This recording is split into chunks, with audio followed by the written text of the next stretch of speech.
Look, from now on, this is your new home. Regretfully, we don't require a sick individual. After being abruptly informed of it, I was inadvertently driven to my aunt's place. Before I knew it, your father said that he would pay for your sister's study abroad expenditures instead of your medical bills. I was speechless and in a stupor, but my aunt embraced me with open arms. She objected, saying, "Sonia, won't you become my child?"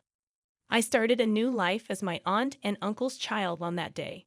It's been 10 years. Sonia is my name. I have two sets of parents. I really respect and treasure the other set. And I consider the first group to be the worst. If you're wondering why I had two sets of parents, it's because my sickness made familial ties more difficult. I've needed attention continually since I was a toddler, since I had regular, inexplicable seizures.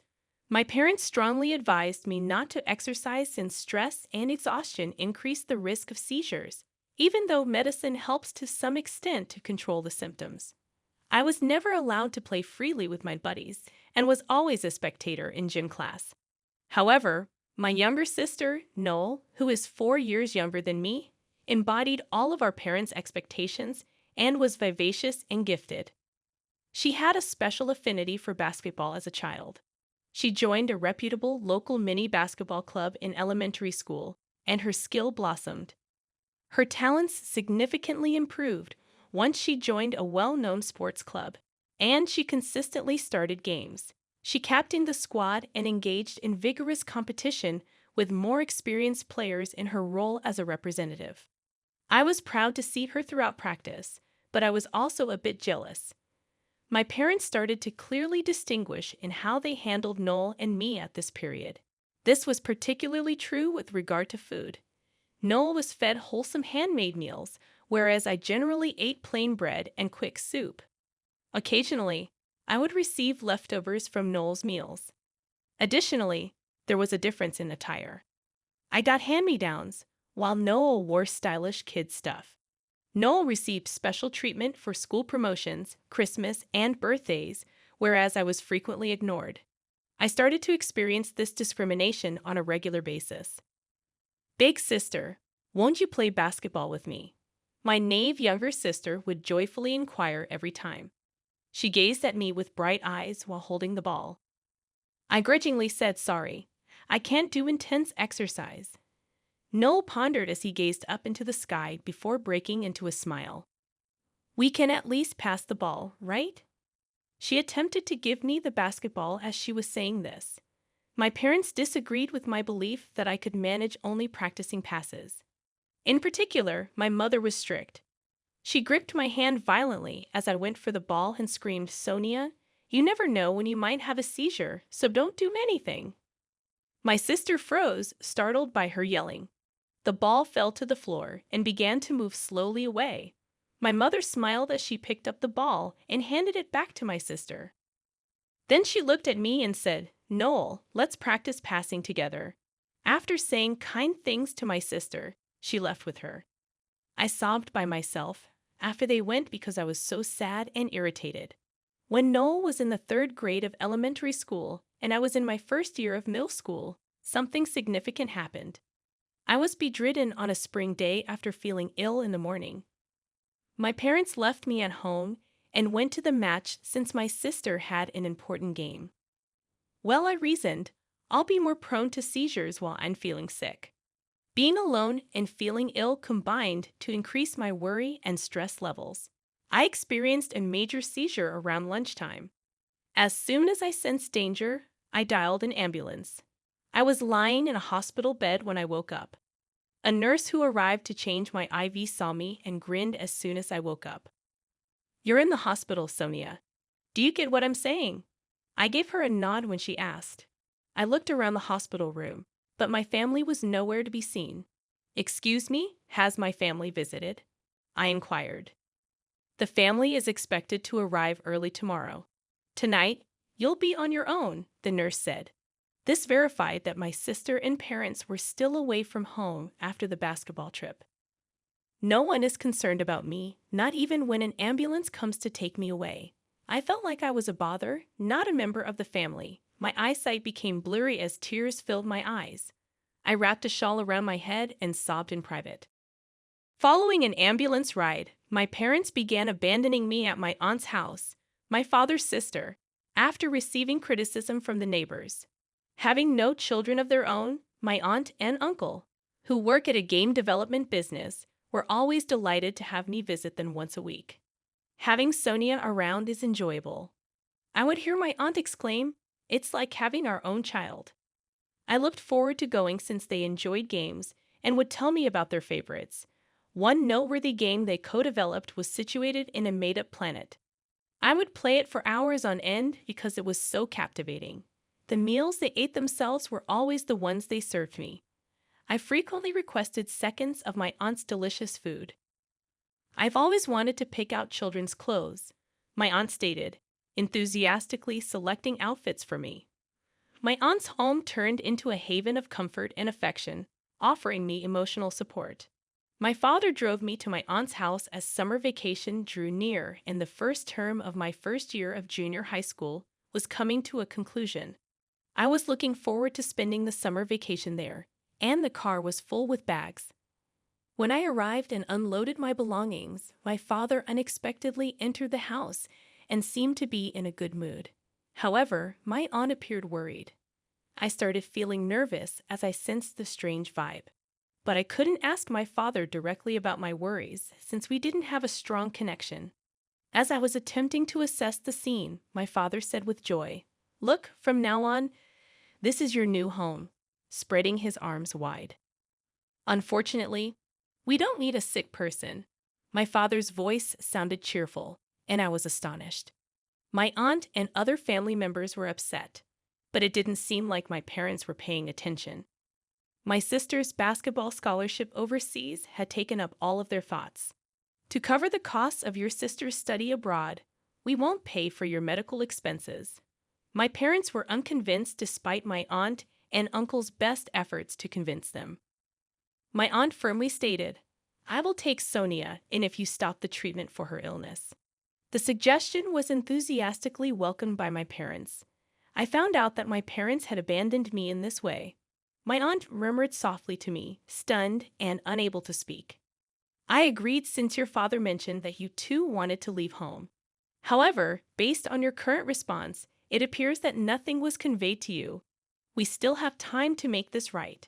You ought to speak with your parents properly and come to a decision. Is it still feasible? It feels too late to mend my connection with my parents, but we might be able to chat now." I firmly shook my head as I looked directly into my aunt's eyes, saying, "I can't think of them as family anymore. If it's okay with you, Auntie, I want to stay here. I swear not to be a burden, Sonia. Please let me stay here so I may actively assist around the house." I slowly got to my feet and pleaded with her. "I wouldn't know where to go if I were forced to leave this house. Auntie, I'd want to reside at your home." I begged, my voice trembling, "Please." Between my aunt and uncle, there was a feeling of bewilderment. I couldn't stop my body from trembling, worried about their reaction. My aunt then gave my head a gentle pat. "Sonia, won't you become our child?" My aunt and uncle were grinning warmly at me as I looked up. "Yes, please," I said, my eyes welling with relief. My uncle wiped away his tears and kept watch over us as my aunt, with tears in her eyes, gave me a firm hug. I became my aunt's and uncle's child on that day. We eventually went through a special adoption procedure, and I was formally adopted as their kid. I was able to play with my friends and take an active role in physical education lessons because of this. My health also improved, and I no longer worry about my sickness as much. The fact that I live with my aunt and uncle makes me very pleased. I then began playing trading card games and competing. My aunt and uncle encouraged me and didn't stop me despite the possibility of seizures, so I could concentrate on the competition. I have a deep desire to repay them in the future. When I started high school, I became a member of the trading card club. In the realm of competitive trading cards, this school's trading card club is well known. I was thrilled to be able to demonstrate my skills and was thrilled to be able to learn and develop in such an exciting setting. I outperformed other elite institutions to win the national championship in my sophomore year of high school.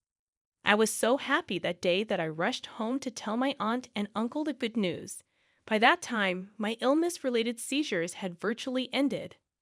A doctor told me before I graduated from high school that I was as healthy as my sister, and that my condition had entirely recovered. My aunt and uncle were always there to encourage me as I continued to compete in trading cards after high school. They praised my accomplishments as though they were their own when I did well. After I turned 20, I began to see consistent, positive outcomes. I am currently regarded as the queen of trading cards and a top player at the age of 22. About 10 years have passed since my aunt and uncle took me in. I figured it would be time to return the favor. I made plans while experiencing the chill of winter on my walk home, thinking, oh, Christmas is coming up, and I want to make my aunt and uncle happy. When I got there, I saw a number of strange shoes at the door. I've returned home. Is there anyone present? I went into the home and inquired. My aunt welcomed me as I entered the living room, where a high school girl was seated on the sofa. Welcome back. Who is this girl? She seemed familiar, what I asked out of habit. Hold on, that's Noel Sonia's face. Her voice reached me. She still had remnants of her younger self, but she had changed so drastically that I didn't recognize her right away. She started crying and her face contorted as I yelled her name. You remembered me, Sonia? I'm quite happy. I said, she said. Yes, what's happening? My aunt began to explain, and I wasn't sure how to respond. Noel ran away from home. What? I looked at my sister in astonishment as I exclaimed. Noel wiped away her tears and nodded. Avoidance? What do you mean? Sonia, help me, Noel pleaded, his voice shaking. She then started telling me about the events that had taken place at home. She must have been shocked when my father drove me out of the house. Weeping, Noel had begged our parents, I'll give up basketball, just let big sister come home. But our father reprimanded her severely.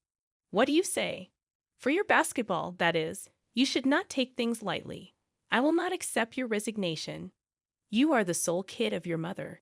Ignoring Noel's statements, my mother added coldly, you should put in a lot of effort and become a respectable player. From childhood until she was a senior in high school, my parents had complete control over Noel's life and had pushed her against her will into a basketball-centric existence. Noel eventually found the confidence to announce her break from basketball at a professional counseling session. My father denounced her in a frightful voice, and our parents were incensed. Hey, are you aware of the amount of money we spent? Your sister gave up something for you. You must continue till you become a professional. Noel fled to my aunt's place to escape the situation since he felt emotionally trapped. I had no idea you were in such a situation, Noel, I said.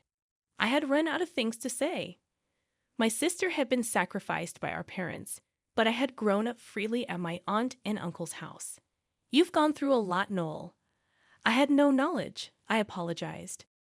My sister gave a startled little shake of her head. No, even though you've endured so much for me, I still need your assistance. I sincerely apologize, Noel murmured, lowering his gaze. She had shaky little shoulders. Don't stress over it. I'm so glad you came here, I said with a smile.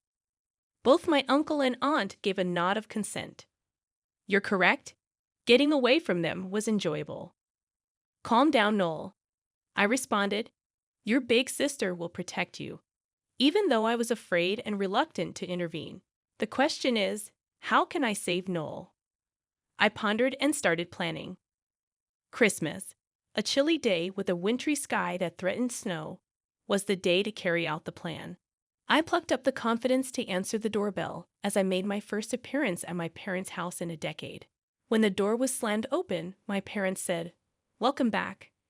My father answered, "Oh, we've been waiting for you."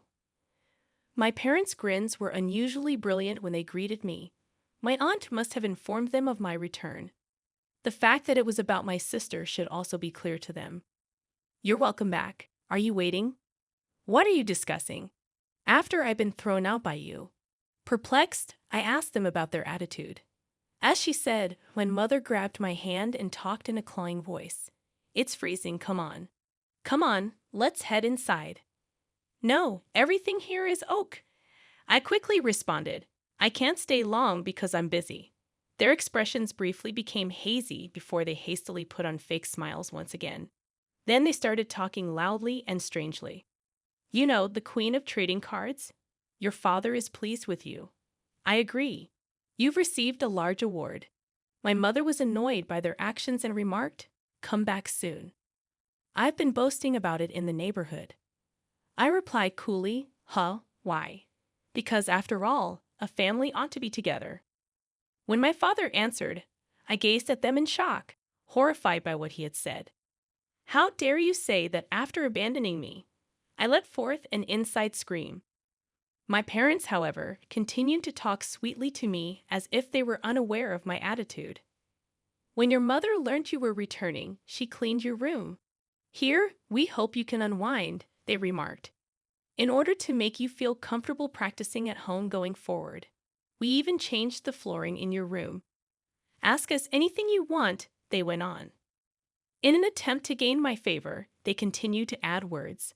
I realized then that these folks are only boasting to their neighbors and aren't actually talking about me. They made up a tale about how they helped me become a very good competitive card player and boasted about it to everyone in the neighborhood. Additionally, my sister's decision to study basketball overseas was made purely for show. I grinned cynically as I observed my parents. Absolutely disgusting. Your self-centered efforts are utterly vain. Actually, I'm planning to quit competitive trading card gaming in a few years, I said. What? My folks were surprised. My mother was surprised, and my father was speechless. Reflexes, focus, and physical endurance are necessary for competitive card game. I cannot compete with the younger players indefinitely. After I get a little more prize money, I want to retire, I added with a smile. My folks were obviously upset. My father inquired, "So, what will you do after you retire?" I smiled and said, "Well, I might be unemployed for a while," as I observed their response. Angry looks swiftly replaced the phony grins on my parents' faces. What nonsense! Lacking a legitimate employment and being unemployed. How awkward would that be at work, you know? I'm not even able to imagine, my dad yelled. Yes, so you don't have to think about me. In any case, I had no intention of returning to this house, I answered. I heard my father yell, "How insolent!" My mother became alarmed and glanced about, afraid of the neighbors' stares, as his voice reverberated through the peaceful neighborhood.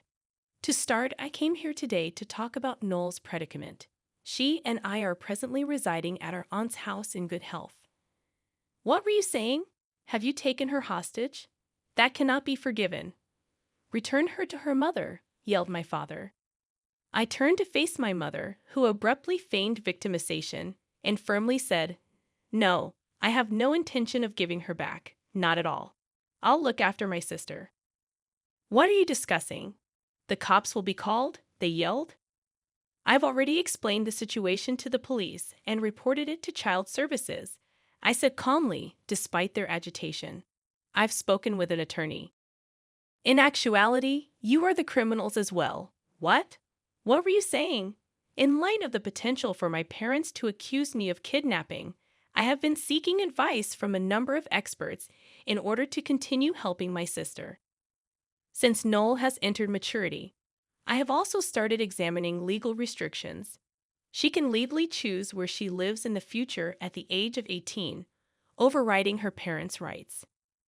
Noel has no legal issues with her decision to live with me, her sister, as she left home on her own initiative to escape the harmful effects of our parents. Now that I knew this, I boldly went up to my parents and started this discussion. It's just going to make me unhappy to stay with you. You cannot use my sister and myself as props to show off your own conceit. A neighbor appeared out of the corner of my eye. Maybe they came to see what was going on after seeing the disturbance. I'll take advantage of this chance to make a scene now. Everyone, these folks halted my medical care so that my sister may study basketball overseas. It's an unusual circumstance, to be honest. I said as loudly as I could, I might not be here today if my aunt and uncle hadn't taken me in. Oh, hold on. What are you saying? I spoke louder to emphasize my point, ignoring my agitated mother. You forced Noel into becoming a basketball player just for your own pride, sacrificing her childhood. Quiet down. My father lunged out to grasp me, his face flushed with rage, but I shook his hand away and pressed on vehemently. What sort of parents do you have? You're saying you won't let her leave until she's a professional athlete. Your kids are just tools in your eyes. My sister and I will never come back here. I'll call the cops if you try to get in the way. For your information, I'm ready to file a lawsuit already. That is the reason I came today. I stared sternly at my parents. They strained to answer, their features contorted in anguish. As I looked around, I saw that many of our neighbors were watching our heated family dispute from their yards and windows. Their facial expressions conveyed astonishment and anxiety. I promised myself that I would never return here. I walked out of the home with confidence, that resolution in my heart. After 8 years, I reached a significant age of 30 and made the decision to stop playing competitive trading card games. I had originally intended to retire at the age of 25, but because of the difficult training my sister had to face as a youngster, I placed her needs first and put my own ambitions on wait. After suffering a knee injury, Noel decided to pursue her dream of becoming a physical therapist. She had previously hoped to play basketball professionally, but her accident forced her to give up that desire. Noel eventually moved on to a technical school following a year of preparatory school. She turned to me for support at this time, and I discovered how much she had endured under our parents. It was then that I first witnessed the brutal truth. I made the decision to pay for her college in order to make up for her past. Noel eventually obtained her certification as a physical therapist after completing vocational school. She has now made aiding athletes her top priority. Noel is always happy to declare, "One day, I'll repay you, Sonia, whenever we meet." There is so much life in her face. I'm Nancy, and I'm now 27 years old. I have enough money to live comfortably, an excellent career, and my own home. However, getting here is a narrative with more turns and twists than I could have ever guessed. I was 15 when it all began. Mom passed away at that time. Despite his best efforts, Dad was clearly losing his mind. Then he gave me a shocking revelation just a year later. One evening, while standing in our kitchen with a lady who appeared to be only a little older than my college cousin, he remarked, "Nancy, I'd like you to meet Sarah. We will be married."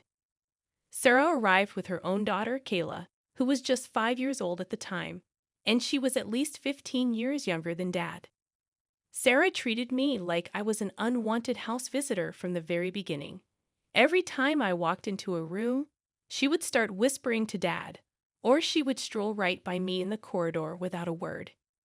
Kayla, however, was unique. Initially, this little ball of energy would constantly bounce into my room. "Can we watch SpongeBob, Nancy?" she would inquire while already crawling onto my bed and holding her plush penguin. I cherished those times. For a time, I thought that perhaps this whole scenario could lead to something positive, because I had always wanted a little sister. However, it was short-lived. Slowly, the transformation began. Kayla first stopped visiting my room after school. Then, if I asked if she wanted to watch TV with me, she would give me an excuse. I heard Sarah and Kayla conversing in the kitchen one day. Sarah was saying, "Honey, you don't need to spend so much time with Nancy," in her lovely, sugary voice. "You know, she's not actually your sister. She is simply the other daughter of your father." It all fell into place at that point. Sarah's behavior and abrupt separation from Kayla were all components of her scheme. She was successful in keeping Kayla from viewing me as a sibling. I gave up trying after that. What was the purpose? It stung worse each time Kayla turned away from me in the hallway or stared through me over supper.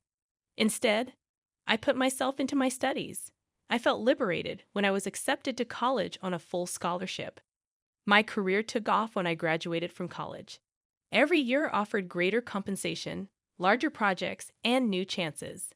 I was at last living the life I had always imagined, owning a home, dressing nicely, dining at upscale establishments, and taking weekend excursions whenever I pleased. No more wearing hand-me-downs or counting pennies. Then came the call that made all the difference. Nancy. On the other end of the queue, my father's voice seemed tentative, even bashful. "How are you, my love?" I almost dropped my mug of coffee. Since I went off to college, we hadn't actually spoken. Yes, there had been the occasional short text message wishing someone a happy birthday or Christmas card. But that was about it. I'd always believed the quiet was related to Sarah. Every time Dad tried to call me, she had a habit of hovering about, finding a cause to swiftly end the connection. When I didn't answer, he went on, "I've been thinking. Perhaps it's time to move on from the past and start over. Join us for supper. This Sunday. Sarah would also be delighted to see you." I could tell now that something was amiss. I'd love to see Sarah. However, my curiosity overcame me, and I ended myself pulling into their driveway that Sunday. To my surprise, Sarah gave me a big smile and an embrace as she met me at the door. She said, "Nancy, you have been sorely missed." I wondered if I had entered the twilight zone as I stood rigidly in her arms. This was the same woman who previously neglected to inform me that the family meal had been rescheduled, forcing me to sit by myself at an empty table. After that, the visits started to happen often. I would visit every Sunday, and we would all gather in the living room to engage in awkward small conversation about the local news and the weather. After a month or so, the other shoe fell off. One Sunday, Dad looked into his coffee cup and remarked, "The thing is, Nancy, we're having some financial difficulties." Sarah's voice was honey-sweet as she jumped in. "The expenses keep coming in, and the house needs a lot of maintenance. We're sorry to ask, but it was only assisting with the utility costs at first. Then it was money for groceries. Next followed house repairs, including replacing the old furnace, repairing the roof, and installing a new water heater. The amounts increased with each call, but I continued to pay. This was, after all, family. In this sea of change, Kayla, who is now a teenager, was the one thing that never changed. While Sarah and Dad had completely changed, she remained aloof and chilly. She would slouch in the living room corner when I visited, her face buried in her phone, and only peek up to say a halting "hey" when she had to address me. She thought I wasn't looking, but occasionally I caught her observing me. She had a peculiar look on her face, one that was almost hateful. It was only the age difference, I assured myself. What 17-year-old wants to spend time with their 27-year-old stepsister, after all? Perhaps things might have turned out differently if we had been closer in age. However, I knew in my heart that wasn't it. Between us, the seeds Sarah had sown all those years ago had grown into dense, prickly barriers. That was not going to change with money or forced Sunday dinners. I was going through my mail on a Tuesday night when I got the call. My phone screen revealed Sarah's number. Usually, it meant there was another bill to pay, so I prepared myself before responding. Sarah's voice virtually vibrated with enthusiasm as she said, "Nancy, we're planning something special. Next month is Kayla's 18th birthday, and we want everything to be flawless. The problem is that we now need some funding, and we were anticipating." They were, of course. In an attempt to suppress a sigh, I massaged my temples. "What sort of celebration are you considering?" I inquired. "Not too fancy," Sarah instantly reassured me. "It will be a simple backyard party, but we want it to be memorable. Good cuisine, lovely decor, and all of her pals you know." I was skeptical at first, but I ended up nodding. This could be different. Perhaps this was my opportunity to finally close the distance between Kayla and myself. 18 was a significant thing after all. Even though it had been a much smaller gathering at a nearby pizza establishment, I could still recall my own 18th birthday celebration. "What specifically do you need help with?" I was already reaching for my laptop when I inquired. "All right." Sarah paused. "The food and beverages would be the most expensive. You know how teens eat, so we want to have plenty for everyone. I accessed the website of a nearby caterer that I had previously hired for business gatherings. I said, I can take care of the catering. They produce delicious appetizers, main courses, drinks, and cakes. As I talked with them about the food selections for the next hour, I tried to imagine Kayla's reaction when she saw the spread. Would the ice between us eventually melt because of this? I even noticed that I was becoming enthusiastic about organizing the celebration. Then Dad phoned again a few days later. With a serious tone, he remarked, Nancy, honey, there's something else we need to discuss. Kayla's future is at stake. Sensing that this would not be a brief talk, I sat down in my favorite armchair. He hesitated, and then, well, she wants to go to college, and she'll be graduating high school soon. You understand the value of education. And even before he finished speaking, I could see where this was going since I'm her sister. Surprisingly, though, I didn't experience the typical annoyance that accompanied their pleas for money. Rather, I was genuinely thinking about it. What would the cost of tuition be? I inquired. My thoughts were already racing forward as Dad began to recite the numbers, saying, well, we were looking at State University. After Dad called that evening, I sat with a glass of wine on my balcony and considered my options. The State University had affordable tuition and was a respectable institution. This may be the gift that finally made Kayla regard me as family, and I could afford it without putting too much burden on my money. I decided then and there I'd make the announcement during her birthday celebration. I would pay for her college tuition as a gift. Over the course of the following several days, I worked with the caterers to finalize the arrangements, chose the ideal cake design, and prepared my announcement speech. I was looking over the final catering order 2 days prior to the celebration when my phone called. My heart literally leaped as Kayla's name appeared on the screen. I had never received a call from her. Hi, Kayla, I said. I was just completing some details for the party. Yeah, about that, she interrupted, her tone calm and professional. I'm now reviewing the guest list. I'm cutting back since Mom and Dad invited far too many people. I'm also removing you off the list. I felt like I was slapped across the face by the words. I was certain that I had misheard, so I really took the phone away and looked at it for a while. What? I said. I don't understand, Kayla. I'm your sister. The sound of her laughter was like the shattering of ice. No, you're not. That's the main idea. Only intimate friends and blood relatives are welcome to this celebration. You're neither. That was never how I loved you. You just happened to be a random girl who lived in our home. My knuckles became white as I held onto the counter's edge. There was a minor whirling sensation in the room.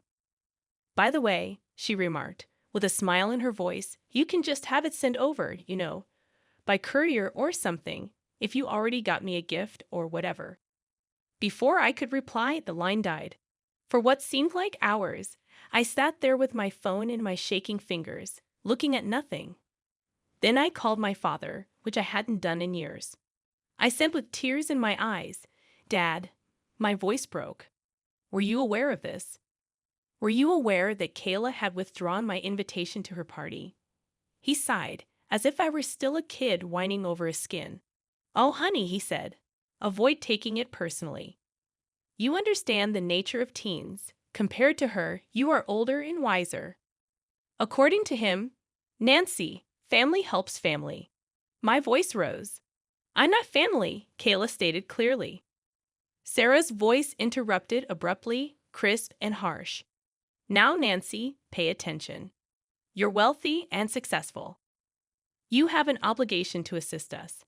Whether Kayla invites you to her celebration or not, we are your family. The connection died as I opened my mouth to reply.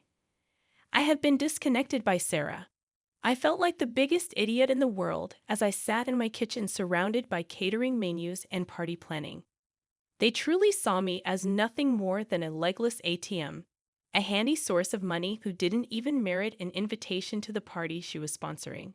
Despite all the time I spent writing checks and attempting to buy my way into their hearts, I continued to sit there and observe my reflection in the black glass behind me while the laptop screen faded and eventually went dark. I could see the corkboard on which I had placed the state university admission letter, which I intended to present to Kayla when I declared my intention to cover her tuition. I paused after pulling up the number for the catering firm. My logical side informed me that canceling now would be a waste of money. All of the food had already been bought, and preparations had begun. But then I had another idea, and for the first time in hours, I started to smile. I said, "Hello, this is Nancy Mitchell," when they spoke. "I'm phoning in reference to this Saturday's party order. I would like to give the full purchase to the Hope Harbor shelter downtown, and I need to modify the delivery address." The person on the other end paused. They said, "The homeless shelter?" "Yes," I said, bringing up their address on my mobile device. "Just deliver everything to the new address as scheduled. The whole menu, including the main dishes, appetizers, desserts, and most importantly, that 3-tier cake. Don't alter anything." In some way, I felt lighter after hanging up. My chest's knot of nervousness had relaxed, giving way to a serene assurance. I didn't feel bad at all. Ultimately, wasn't this just what Kayla desired? At her treasured celebration, she had nothing to do with her non-sister.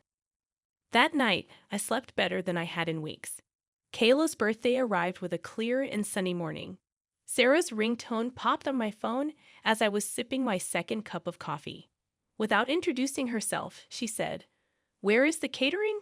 An hour ago, they were supposed to have arrived. If you think this is a joke." "Oh, the catering?" I spoke in a light, informal tone. "There is no use in waiting. Everything has been transported to the shelter at Hope Harbor. They must be having fun at the moment." There was an overwhelming quiet on the other end. "You? What?" Sarah's voice had become a perilous murmur. "Well, I thought I shouldn't impose my gift either, since I'm not family enough to attend the party," I remarked, stirring my coffee. "Kayla has said unequivocally that she only wants close friends and family to be part. I must also honor her wishes, as her father so sagely noted." "You spiteful little." A shriek arose in Sarah's voice. "Everything is damaged by you. 2 hours from now, the visitors will arrive." I could hear Kayla's voice rising in alarm in the background. "What's going on, Mom? Where is the food? Maybe you can order pizza?" I made a cheery suggestion. That's what non-family members would do, right? In the background, Kayla's cries were growing louder, broken by sounds like doors slamming and boots pounding. I smiled even more as I saw her tantrum in my mind. "You've ruined her birthday," Sarah sobbed. "Her special day." Calmly, "No, Sarah," I answered. When Kayla made the decision to discipline her cash cow, she completely wrecked it. Instead, I just assisted her in learning one. Sarah was still spluttering when I ended the call, put my phone on Do Not Disturb, and took another drink of coffee. In some way, it tasted sweeter than normal. A beautiful 3-tier birthday cake was part of the lavish supper that 200 guests at Hope Harbor Shelter, located across town, were about to savor. Meanwhile, my beloved stepsister was discovering the repercussions of her deeds. A few days after the celebration, the reports began to surface. The first person to contact was my friend Lisa, whose cousin attended the same school as Kayla. "Oh my God, Nancy. It was a complete catastrophe," she said, attempting to contain her laughing. "You'll be shocked by what transpired." Sarah rushed to the grocery store in a panic when none of the caterers arrived. She purchased several sandwich items and began assembling them in the kitchen, but she didn't receive quite enough. Not even half of the visitors received meals. Imagining Sarah's neatly groomed hands busily preparing sandwiches, I took a drink of wine. "What about the cake?" "Even better," snorted Lisa. "She instructed your dad to get whatever sweets were left at Danny's diner. He returned with some dejected-looking apple pies and a package of day-old donuts. In an attempt to understand what was happening, people were standing about the backyard with paper plates containing a stale donut and half of a sandwich, and Kayla, total collapse. I'm referring to nuclear. She was weeping, yelling, and flailing her presence all over the garden. The Bath and Body Works gift set hit someone in the shoulder. Your stepmother's expression when those lotions flew out of her face. Lisa burst out laughing. When Dad called a few hours later, I was still grinning about it. He was making a concerted effort to sound reasonable, as seen by the artificial calmness in his voice. We need to discuss what transpired, Nancy, honey. Your sister was truly upset by what you did, but I forgive you and can understand why you did it. I nearly burst out laughing. You forgive me? Yes, he said generously. It's water under the bridge now, but we need to discuss something more important, Kayla's college education. The true motive for this call was there. There's really nothing to talk about, Dad. I'm not going to cover Kayla's tuition. Before he burst, there was a moment of astonished quiet. You mean you're not going to pay? You said you would. This cannot be done to your sister. My sister. I did laugh now. The same sister who informed me straight out that I'm not related. The person who, since I'm not a true relative, refused to invite me to her party. That was unique. She was only being sentimental. Nancy, family supports family. You are aware of that. Dad, that's precisely what I'm saying. Kayla made it very apparent that I'm not related. When you need money, you all flock to me because I'm like a walking ATM. Guess what, though? The automated teller machine is not open. He said, You're being ridiculous. After everything we've done for you, everything you've done for me, what exactly have you done except take my money and treat me like an outsider? I interrupted, my voice piercing. No, Dad, unfinished. No more bills, checks, repairs, and most definitely no more tuition for college. Kayla's schooling is something you and Sarah can afford on your own. Goodbye, Dad. The pricey frame with my intended Kayla College Fund announcement was still on my desk. I took it up, gave it a final glance, and tossed it in the garbage. About 3 days after I spoke with Dad, the campaign got underway. Aunt Rachel and Uncle Mike called first, then relatives I hadn't spoken to in a long time. My phone was buzzing nonstop with voicemails and messages that all said the same thing. You cannot harm your sister in this way, Nancy. Family must remain united. Consider Kayla's future. Evidently, Dad and Sarah had been busy telling everyone who would listen their version of events. Kayla was deprived of an education because her spiteful stepsister refused to share her fortune. They didn't mention that I wasn't family or that I wasn't invited to the celebration. I stopped returning calls from unfamiliar numbers. As soon as family members mentioned Kayla or college, I would just end the call. A few days later, I simply shut down my phone entirely. They weren't finished yet, though. Sarah and Kayla were standing there when I opened the door to my flat one morning. Sarah was standing with her finger above the doorbell, prepared to press it repeatedly until I responded. In their faces, I closed the door. The following day and the day after that, they returned, sometimes together, sometimes apart. I instructed the doorman not to allow them up and began using the rear entrance to my building. Then, a week or so after everything had happened, I received a text message from Kayla. Nancy, we must speak. Regarding the party, I am aware that I overreacted. Taking things so seriously was foolish. It was a joke about the guest list. Please, can't we just put everything behind us and go on? I gave a little giggle as I looked over the message for a while.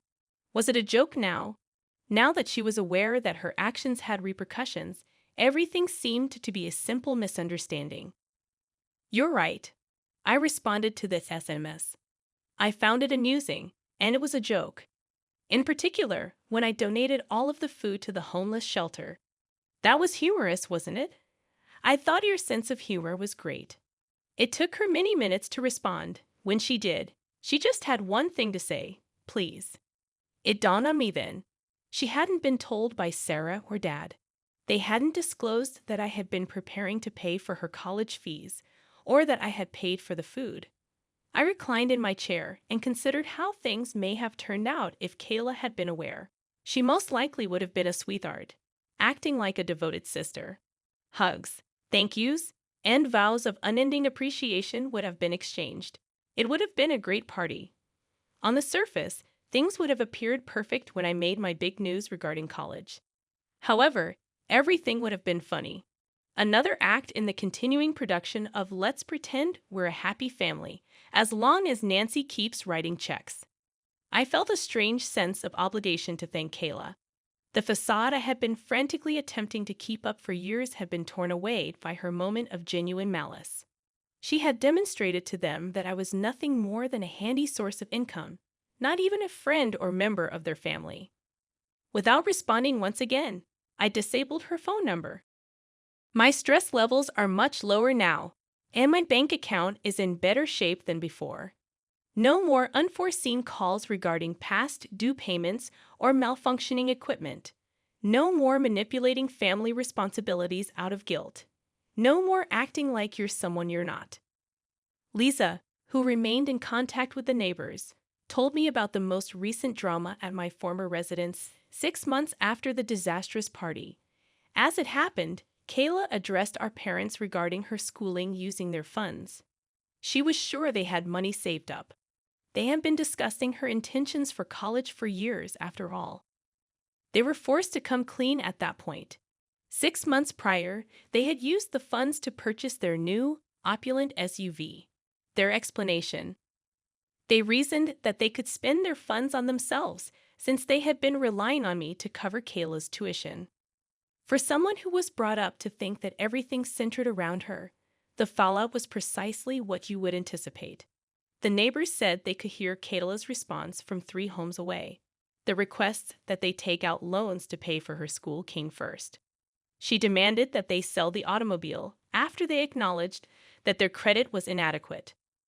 Naturally, Sarah declined, saying she needed the fancy car for her real estate company.